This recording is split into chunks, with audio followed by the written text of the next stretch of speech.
নাফরমানির হুকুম না করা পর্যন্ত আপনার মনোভূত হোক বা না হোক আমিরের কথা, শাসকের কথা, দায়িত্বশীলের কথা মানতে হবে যতক্ষণ তিনি নাফরমানির হুকুম না করেন।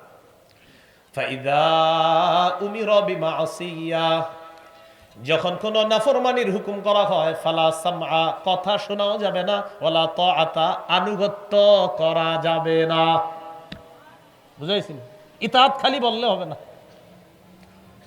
ফাইদা উমিরা বিমাসিয়া, যদি নাফরমানির হুকুম করা হয়, ফালা সামআ, তার কথা শোনাও যাবে না, ওয়ালা তাআতা, তার আনুগত্য করাও যাবে না। কথা বুঝেছেন? কথা যেটা বললাম এটা কি আমার কথা না হাদিসের কথা? আল্লাহ মনে রাইখা সামনের দিকে চলার তৌফিক দান করেন। এই একটা দৃষ্টান্ত দিলাম যে নিঃশর্তভাবে আমির মানা যাবে না, শাসক মানা যাবে না, দায়িত্বশীল মানা যাবে না, নিঃশর্তভাবে শুধু আল্লাহকে মানব, রসুলকে মানব। আরেকটা দৃষ্টান্ত নেন, সহিহ বুখারীর বর্ণনা 4343 নম্বর হাদিস। এই হাদিসের বর্ণনাকারী আলী রাদিয়াল্লাহু তাআলা আনহু, তিনি বলেন, عن علي بن أبي طالب رضي الله تعالى عنه بعث النبي صلى الله عليه وسلم سريا, রাসূলুল্লাহ সাল্লাল্লাহু আলাইহি সাল্লাম একটা সেনাবাহিনী প্রেরণ করলেন। ওয়াস্তা'মালা আলাইহিম রাজুলাম মিনাল আনসার, এক আনসারী সাহাবীকে সেনাপতি নিযুক্ত করলেন। তাহলে সেনাবাহিনীর সেনাপতি বানাইলেন একজন আনসারী সাহাবীকে। বাস, দল চলে গেল।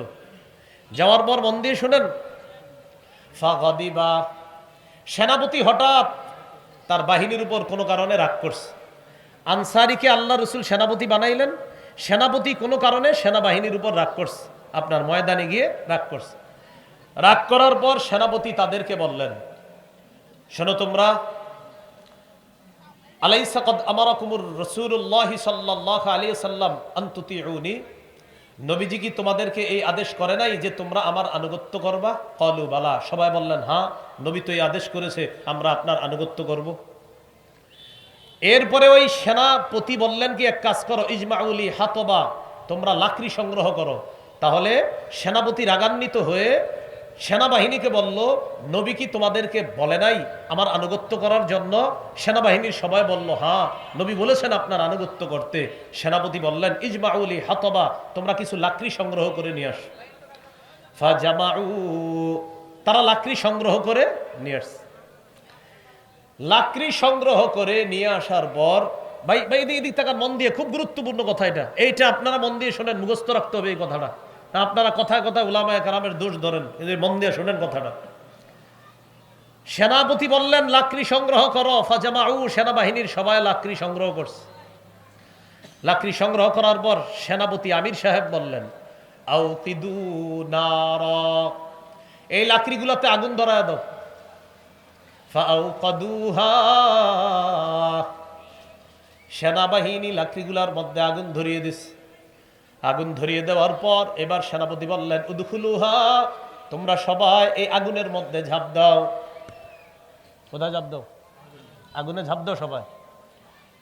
ফাহাম্মু, সবাই রেডি হয়ে গেছে আগুনে ঝাঁপ দেওয়ার জন্য, কারণ আমিরের কথা তো শুনতে হবে। অলরেডি মোটামুটি হাম্মু, তারা মানসিকভাবে প্রস্তুত, আমরা এখন আগুনে ঝাঁপ দিব। এবার আমার দিকে তাকান, কোথায় ঝাঁপ দিবে? তারা পরিপূর্ণ প্রস্তুত। এবার কি করছে দেখেন, ফাজাআলা ইউমসিকু বাদুহুম বা'দা, একজন আরেকজনকে এইভাবে ধরতেছে আর বলতেছে, এই মানে একসাথে লাভ দিবে তো, তখন ইউমসিকু বাদুহুম বা'দা, একজন আরেকজনের বলতেছে, এই ওয়ায়াকুলুনা, আর বলা বলি করতে হলো, ঘটনা কি, আমরা কি আসলে ঝাঁপ দিব? বলতেছে ঝাঁপ দিব আসলে। এইভাবে বলতে বলতে আপনার তখন তারা বলতে লাগলেন, ইন্না কদ ফারারনা মিনান নারি ইলা রাসূলিল্লাহি সাল্লাল্লাহু আলাইহি ওয়াসাল্লাম, আমরা তো আগুন থেকে বাঁচার জন্য নবীর কাছে আসছি, আমরা জাহান্নামের আগুন থেকে বাঁচার জন্য নবীর কাছে আসছি। সেই নবীর কথা অনুযায়ী আমরা আপনার আনুগত্য করব, ঠিক, কিন্তু নবী এই কথা কখনো মনে হয় বলবে না যে আপনার আনুগত্য করতে গিয়ে আগুনে ঝাঁপ দিব। যেই আগুন থেকে বাঁচার জন্য আমরা নবীর কাছে আসছি, সেই নবী আমাদেরকে আগুনে ঝাঁপ দেওয়ার জন্য আপনার আনুগত্য করতে বলবে, এটা আমাদের বিশ্বাস হচ্ছে না। কথাটা কি বুঝছেন? জাহান্নামের আগুন থেকে বাঁচার জন্য যেই নবীর কাছে এসেছে সেই নবী আপনাকে আনুগত্য করতে বলেছে, কথা সঠিক, কিন্তু আপনার আনুগত্য করতে গিয়ে আগুনে ঝাঁপ দিব আমরা, নবী আমাদেরকে এই আনুগত্য করার কথা বলতে পারে না, এটা আমাদের বিশ্বাস হচ্ছে না। ফামাজালু, তারা এইগুলা বলতে বলতে বলতে বলতে খালি কথা কাটাইতে কাটাইতে হাত্তা খামাদাতিন নার, আগুন নিভে গেছে, লাকড়ির আগুন সব নিভে গেছে। ওয়াসাকানা গদবুহু, সেনাপতির রাগও কমে গেছে, আমির সাহেবের রাগ কমে গেছে। তাহলে এদিক দিয়ে রাগও কমে গেল, আগুনও নিভে গেল। ফাবালাগান নবিয়্য সাল্লাল্লাহু আলাইহি ওয়াসাল্লাম, ব্যাপারটা আল্লাহ রসুলের কাছে গেছে। ইয়া রসুল আল্লাহ, এমন এমন একটা ঘটনা ঘটতে গিয়েছিল, হুজুর আপনার কাছে জানতে চাই বিষয়টা কি। নবীজি বললেন, যদি আমিরের কথা অনুযায়ী তোমরা আগুনে ঝাঁপ দিতা, কিয়ামত পর্যন্ত আর আগুন থেকে তোমরা বের হতে পারত না, তোমরা আগুনেই চলে যেতা।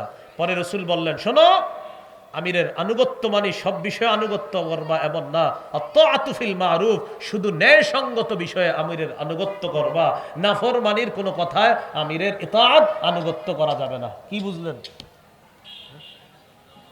কথা কি বুঝছেন সবাই? শুধু বুঝলে হবে না, এটা আরো 10 জনকে বুঝাইতে হবে আপনার। সহিহ বুখারীর 4343 নম্বর হাদিস। তাহলে মৌলিক কয়টা নীতিমালা? 3টা।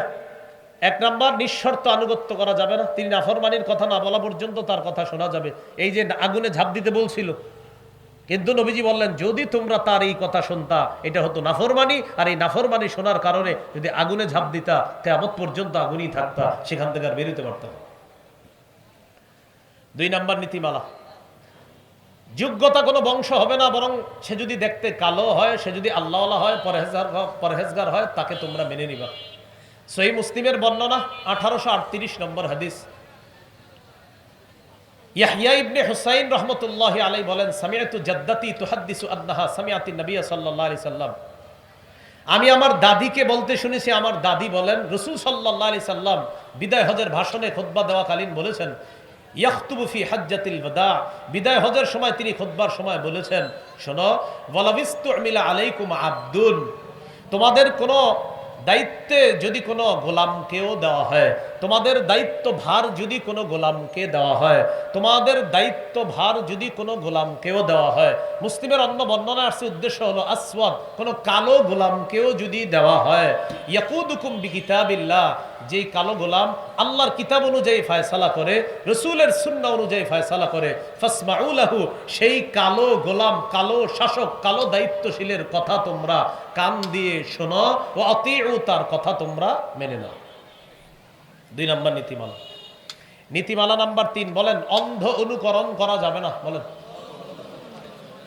সূরা মাইদাহ আল্লাহ তাআলা বলেন, ওয়াইদা কিলা লাহুম তাআলাউ ইলা মা আনজালাল্লাহ ওয়া ইলার রাসূলি ক্বালু হাসবুনা মা ওয়াজাদনা আলাইহি আবাআনা।